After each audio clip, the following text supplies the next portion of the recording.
Hello to everyone. Today we are going to see the membrane technology. So what is membrane technology? We have seen some part of membrane technology in the last module. Here, a membrane is a selective barrier which permits the separation of certain species of fluid by combining of sieving and diffusion mechanisms. The membranes can be separate particles and molecules and over a wide particle range and the molecular weights. So this membrane technology you can see in many water purifier if you have domestic water purifiers in your house. For example, if you have the AquaGuard or the Kent or any other water purifier, you can see inside that there will be a membrane technology. So what is this membrane technology? It's a very simple concept.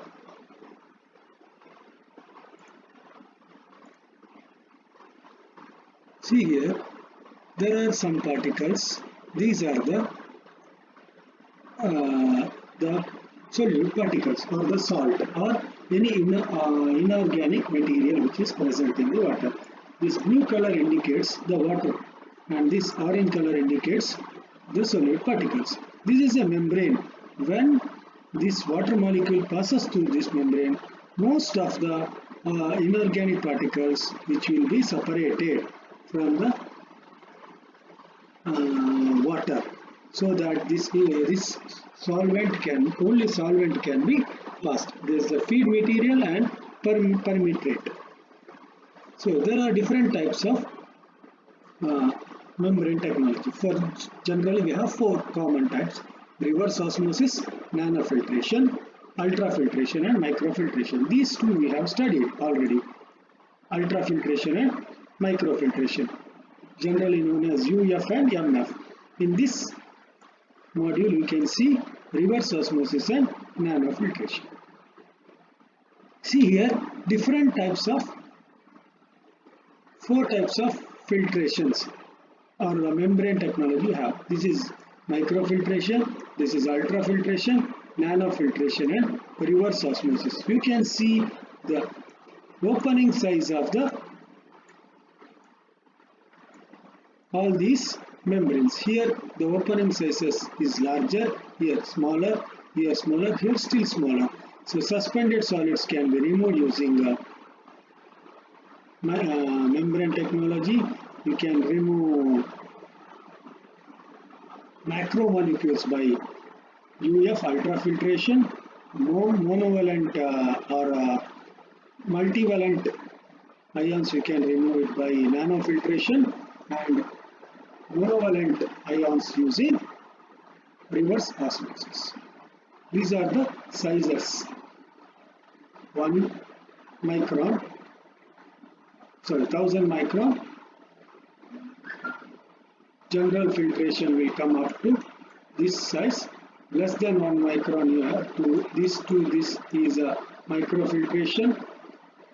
Around 1 to in between 0.01 we have the ultrafiltration, then we have the nanofiltration as well as reverse osmosis. So RO, that is reverse osmosis membrane, is semi-permeable. Semi-permeable is some part of the water can be permeate through that with a thin layer enameled material or annealed material supported on a porous substructure.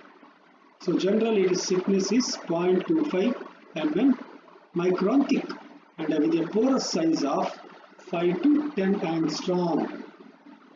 The porous substructure is primarily with a very thin skin. It is like our skin. The pore size of the skin limits the transport of certain molecules. For example, if sweat comes from our body, only sweat will be coming, only the water will be coming, no other molecules are coming. Similar type of membranes are placed. So dissolved ions such as sodium and chloride are same as the water molecules, only that will come out. For example, in our skin, slightly salt, whatever our sweat will be slightly salter in taste.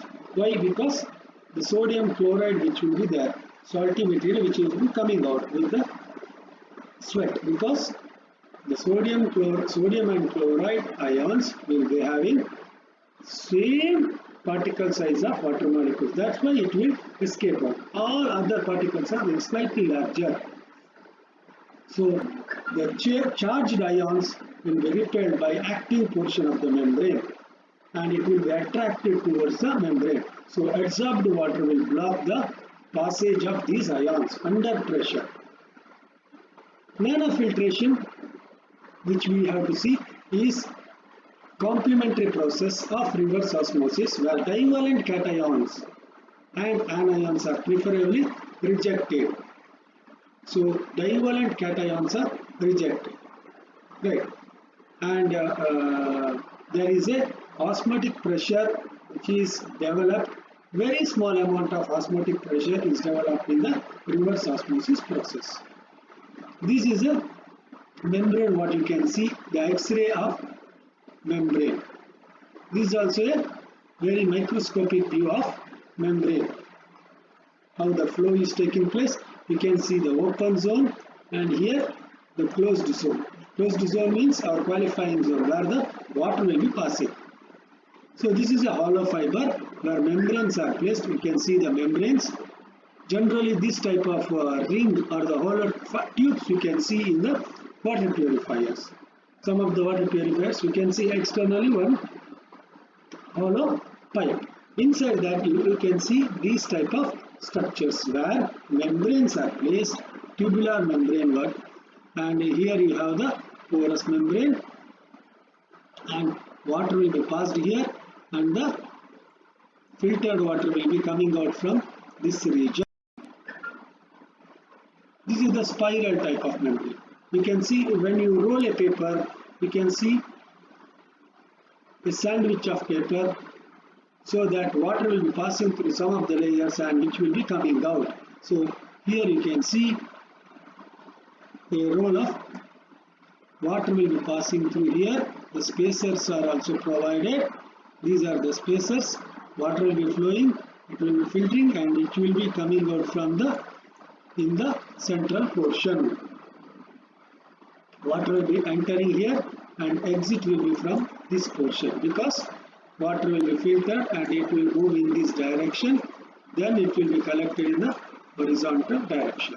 That is what happening in the nanofilter, microfilter and ultrafiltration. This is the spiral type of membrane. Different types of membranes. Here is one membrane, here is another membrane. These are the spacers. Right. So water will be going through this and here you can see one hollow pipe with the number of pores in it. So whichever the water, purified water which is passed through this membrane will be collected and it will be coming out from this end. This is also spiral wound of RO module, reverse osmosis module. Similar type. Here water will be going and it will be flowing through it, penetrating through it and it will be collected in central portion. Very simple concept. RO membranes are the spacers. Here you can see nanofiltration, microfiltration or ultrafiltration. This is for the RO. These are different hollow tubes, what you can see. Ceramic membrane elements. These are the membrane filtration involved in a water purifier plant.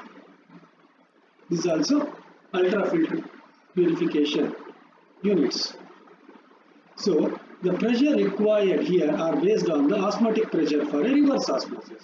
Osmotic pressure and the fluid mechanical frictional loss is also comes under in the nanofiltration, where head loss technology is, which concept is adopted here. If the clean water comes to a concentration, solutes are separated. Solute means the particles, monovalent and divalent molecules will be separated through a semi-permeable membrane. Only water is allowed to pass across the membrane.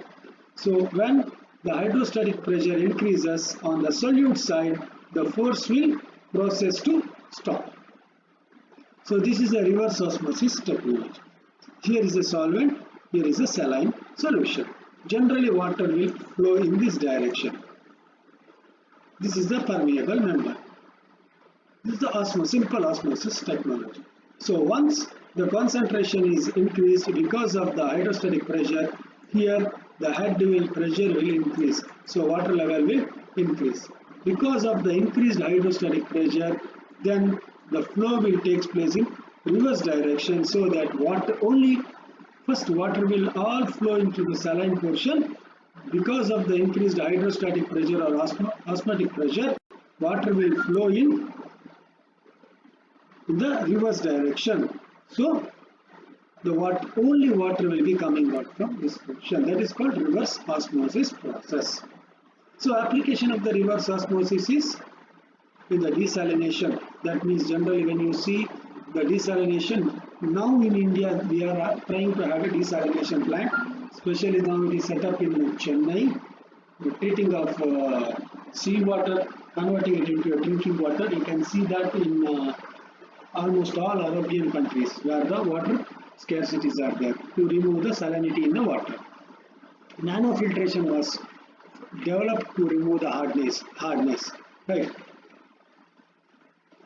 So fouling means what are the problems which can be created in the membranes when you are using this. Fouling of membrane is due to the accumulation of solute particles, continuous movement of the water. The solute or the organic particle or inorganic particle will be accumulating near the membrane. So that will cause the efficiency of the membrane which are used. So which are interfacing. So addressing some of the problems. Membranes are too expensive to replace.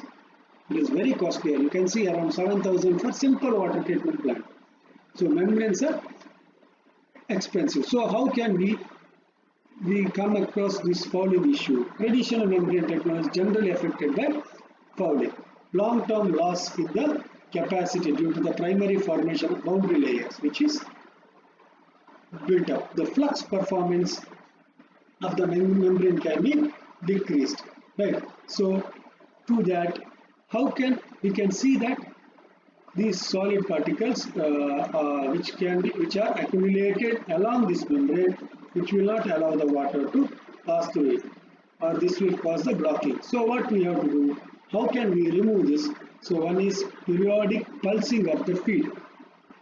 That means we can clean we can use some of the filters to remove these organic materials or organic matter before entering into the membrane, or periodic pulsing, giving the vibration, one thing.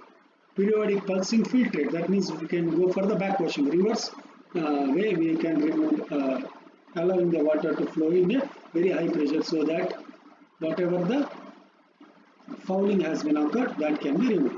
Increasing the shear by rotating, we can just give more shear to the membrane, so that whatever the accumulated particles are there, that can be removed. Next one is vibrating membrane technology. This is giving the vibration to the membrane, so that these particles will move away from the openings which are there, so that only the water will flow through this. So these are the problems as well as the concept of membrane technology, where we can see reverse osmosis and nanofiltration. Thank you very much.